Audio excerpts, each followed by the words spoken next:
ইউরোপের বুকে এমন একটা দেশ আছে যার মাটির নিচে লুকিয়ে আছে মাইলের পর মাইল বিস্তৃত এক বিশাল শহর। কোনো মানুষের বসবাসের জন্য নয়, বরং এই শহরটি তৈরি করা হয়েছিল কয়েক লাখ লিটার ওয়াইন সংরক্ষণের জন্য, যেটাকে আমরা বলি মদ। যে দেশের সীমানা নিয়ে আছে রহস্য এখনও কাটেনি। ওয়েলকাম করছি গেরিলা টিভির নতুন আরেকটা পর্ব। আজকের এই ভিডিওতে আমরা জানবো মলদোভা সম্পর্কে। মলদোভা দেশটি কেমন, মলদোভা দেশে আপনি যদি যান তাহলে কিভাবে কাজ করবেন, কত টাকা স্যালারি পাবেন এবং আপনার জীবন কিভাবে ওইখানে নির্বাহ করবেন। মলদোভা দক্ষিণ পূর্ব ইউরোপের একটি স্থলবেষ্টিত দেশ, যা তার প্রাকৃতিক সৌন্দর্য, প্রাচীন মঠ এবং উন্নত মানের ওয়াইনের জন্য পরিচিত। মলদোভার অফিসিয়াল নাম হচ্ছে রিপাবলিক অফ মলদোভা। এর রাজধানী হচ্ছে চিসিনাউ, আর বর্তমান অবস্থান হচ্ছে রোমানিয়া এবং ইউক্রেনের মধ্যবর্তী জায়গায় মলদোভা অবস্থিত। মলদোভার ভাষা হচ্ছে রোমানিয়ান, তবে অনেক মানুষ রাশিয়ান ভাষাতে কথা বলেন। মলদোভার টাকাকে বলে তারা লেও। মলদোভা পূর্বে সোভিয়েত ইউনিয়নের অংশ ছিল। 1991 সালে এটি স্বাধীনতা লাভ করে। দেশটির রাজনীতিতে বর্তমান ইউরোপীয় ইউনিয়নের দিকে ঝুঁকে পড়ার একটা প্রবণতা লক্ষ্য করা যায়। তবে দেশটির পূর্ব প্রান্তে ট্রান্সনিস্ট্রিয়া নামের একটি বিচ্ছিন্ন অঞ্চল রয়েছে, যা রাশিয়ার সমর্থনপুষ্ট। মলদোভা মূলত একটি কৃষিপ্রধান দেশ। একে ইউরোপের অন্যতম দরিদ্র রাষ্ট্র হিসেবে গণ্য করা হলেও এর মাটির উর্বরতা অত্যন্ত বেশি। এটি মলদোভার অর্থনীতির প্রাণ বলা হয় ওয়াইন শিল্পকে। এখানে বিশ্বের অন্যতম বৃহত্তম ওয়াইন সেলফ রয়েছে।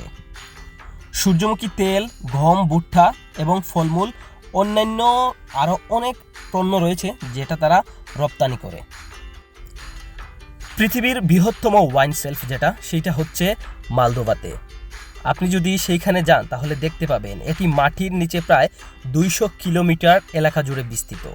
এখানে 20 লাখেরও বেশি ওয়াইন বোতল সংরক্ষিত আছে।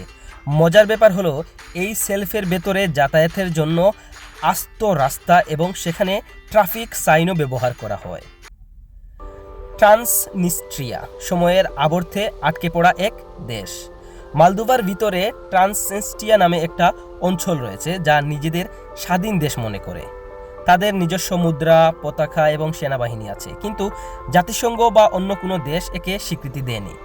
আপনি সেখানে গেলে মনে হবে যখন এখনও আপনি সোভিয়েত ইউনিয়ন আমলে ফিরে আছেন। রাস্তায় রাস্তায় লেভিডনের মূর্তি, পুরনো সোভিয়েত স্টাইলের দালানকুটা সেখানে আপনার চোখে পড়বে। গাগাউজিয়া এক অনন্য স্বায়ত্তশাসিত অঞ্চল। মলদোভার গাগাউজ নামক একটি ক্ষুদ্র নৃগোষ্ঠী বাস করে। তারা জাতিগতভাবে তুর্কি বংশোদ্ভূত এবং তুর্কি ভাষায় কথা বলে, কিন্তু ধর্মগতভাবে তারা অর্থোডক্স খ্রিস্টান। ইউরোপের মাঝে এই তুর্কি সংস্কৃতির মিশ্রণ মলদোভাকে অনেক বেশি বৈচিত্র্যময় করে দিয়েছে। মলদোভাকে অনেকেই বলে সূর্যমুখীর দেশ। মলদোভার গ্রামে অঞ্চলের দিগন্তজোড়া সূর্যমুখীর ফুলের বাগান পর্যটকদের প্রধান আকর্ষণ। দেশটি সূর্যমুখী তেল উৎপাদনের জন্য বিখ্যাত। বিশেষ করে গরমের শেষ দিকে যখন এই ফুলগুলো ফুটে তখন পুরো দেশ সোনালি রঙে ছেয়ে যায়, যা সিনেমাটিক শট নেওয়ার জন্য দুর্দান্ত একটা ব্যাপার। মলদোভাতে বিশেষ কিছু কুসংস্কার রয়েছে যেগুলো আমি আপনাদের সাথে একটু শেয়ার করি। ঘরের ভেতরে শীষ বাজানো নিষেধ, কারণ তারা বিশ্বাস করে এতে টাকা হারিয়ে যায়। মেজের কোণায় বসা মানা, বিশেষ করে অবিবাহিতদের জন্য। বিশ্বাস করা হয় এতে বিয়ে হতে দেরি হয়। তারা আত্মীয়তার জন্য খুব পরিচিত। অচেনা কেউ বাড়িতে এলেও তারা তাদের সেরা খাবার ও ওয়াইন দিয়ে আপ্যায়ন করে। বাংলাদেশিদের জন্য মলদোভা বর্তমান সময়ে একটি নতুন এবং সম্ভাবনাময় দেশ হিসেবে গড়ে উঠেছে। তবে সেখানে যাওয়ার আগে কাজের ধরন এবং বেতন সম্পর্কে আপনার পরিষ্কার থাকাটা জরুরি। অনেকে মনে করেন যে মলদোভা হচ্ছে একটা সেনজেন দেশ এবং সেইখানে গেলে আমি অনায়াসেই 2 লক্ষ টাকা ইনকাম করতে পারবো। এটা হচ্ছে আপনার ভুল ধারণা। মলদোভা সেনজেন মুক্ত দেশ নয় এবং সেইখানে আপনি কোনোভাবেই 1.5 লক্ষ থেকে 2 লক্ষ টাকা ইনকাম করতে পারবেন না। তাই আমি ছোট্টভাবে এই ভিডিওতে আপনাদেরকে বলে দিব যে মলদোভাতে যেতে আপনার কত টাকা খরচ হবে, আপনি কোন কাজে গেলে সেইখানে ইনকাম করতে পারবেন বেশি, বা কোন কাজের সুযোগ সুবিধা সবচেয়ে বেশি রয়েছে সেইখানে। তো আমরা যদি 2026 সালের অনুযায়ী হিসাব করি তাহলে বর্তমানে মলদোভাতে অনেক ধরনের শ্রমিকের প্রয়োজন, আর সেগুলো হচ্ছে রাজমিস্ত্রি, টাইলসের মিস্ত্রি, ইলেকট্রিশিয়ান এবং সাধারণ লেবার তাদের প্রয়োজন। এমনকি তাদের গার্মেন্টস এবং টেক্সটাইলে তাদের এই গার্মেন্টসের কর্মীও প্রয়োজন, এবং বিশেষ করে তাদের আঙ্গুর এবং শস্য ক্ষেতে কৃষিকাজ যারা করে বা জানে তাদেরও প্রয়োজন রয়েছে। এমনকি তাদের ডেলিভারি খাতে অনেক সংখ্যক মানুষ প্রয়োজন, যেমন ফুড ডেলিভারি, ক্লিনিং সার্ভিস রয়েছে। এই কাজেরগুলোতেও কিন্তু তারা মানুষ নিচ্ছে। এখন আপনি যদি মনে করেন আপনার এই কাজগুলোর দক্ষতা রয়েছে তাহলে মলদোভাতে আপনি যেতে পারবেন। তবে এইখানে আরেকটা কথা রয়েছে, মলদোভাতে গেলে আপনি কত টাকা ইনকাম করতে পারবেন। এখন আপনি গেলেন, সেখানে যাওয়ার পর যদি কম টাকা বেতন পান তাহলে তো হচ্ছে না। আপনি কত টাকা বেতন পাবেন সেইটা আমি বলে দিই।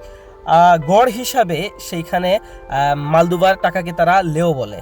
সেইখানে আপনি সাধারণ একজন শ্রমিকও হলে আপনি মাসে 40 থেকে 50 হাজার টাকা ইনকাম করতে পারবেন। আর আপনি যদি ফুড ডেলিভারি বা অন্যান্য ট্যাক্সি চালান, এই কাজগুলোতে আপনি অনায়াসেই 70 থেকে 80 হাজার টাকা ইনকাম করতে পারবেন। অনেকের চিন্তাধারা যে আমি যদি মলদোভাতে যাই তাহলে আমার কত টাকা খরচ হতে পারবো। আমি আপনাদেরকে সোজাসাপটা বলি, আপনি যদি বাংলাদেশ অথবা মধ্যপ্রাচ্যের যে কোনো দেশ থেকেই যেতে চান তাহলে আপনার কমপক্ষে হলেও 6 থেকে 8 লক্ষ টাকা আপনার লাগবেই। কেননা বর্তমানে আপনি যদি যে হাত ধরেই যান, আপনি এজেন্সি ছাড়া মলদোভাতে যেতে পারবেন না, অবশ্যই আপনার এজেন্সি মারফত লাগবেই। তো আমি একটা এজেন্সির নাম বলি, আপনারা চাইলে ট্রাভেল অ্যান্ড টাচ একটা এজেন্সি আছে, আপনারা চাইলে এই এজেন্সির সাথে আপনারা কথা বলতে পারেন। এই এজেন্সি এই মলদোভা নিয়ে বর্তমানে কাজ করতেছে। আমি ডিসক্রিপশনে বা কমেন্টে এজেন্সির নাম্বার দিয়ে দেব। আপনারা চাইলে মধ্যপ্রাচ্য থেকেও এই কাজটা করতে পারেন, কাতার থেকে করতে পারেন, অথবা বাংলাদেশ থেকেও আপনারা এই কাজটা করতে পারেন। ভিডিওটা এই পর্যন্ত, দেখা হচ্ছে নতুন কোনো ভিডিওতে নতুন কোনো দেশ সম্পর্কে আপনাদের ধারণা দিতে চলে আসব। ভিডিওতে একটা লাইক দিবেন, কমেন্ট করে জানিয়ে দেবেন আপনারা কোন জেলা, বাংলাদেশের কোন জেলা থেকে দেখছেন অথবা মধ্যপ্রাচ্যের কোন দেশ থেকে দেখছেন। দেখা হচ্ছে নতুন কোনো ভিডিওতে, আর অবশ্যই চ্যানেলটা সাবস্ক্রাইব করে দিবেন।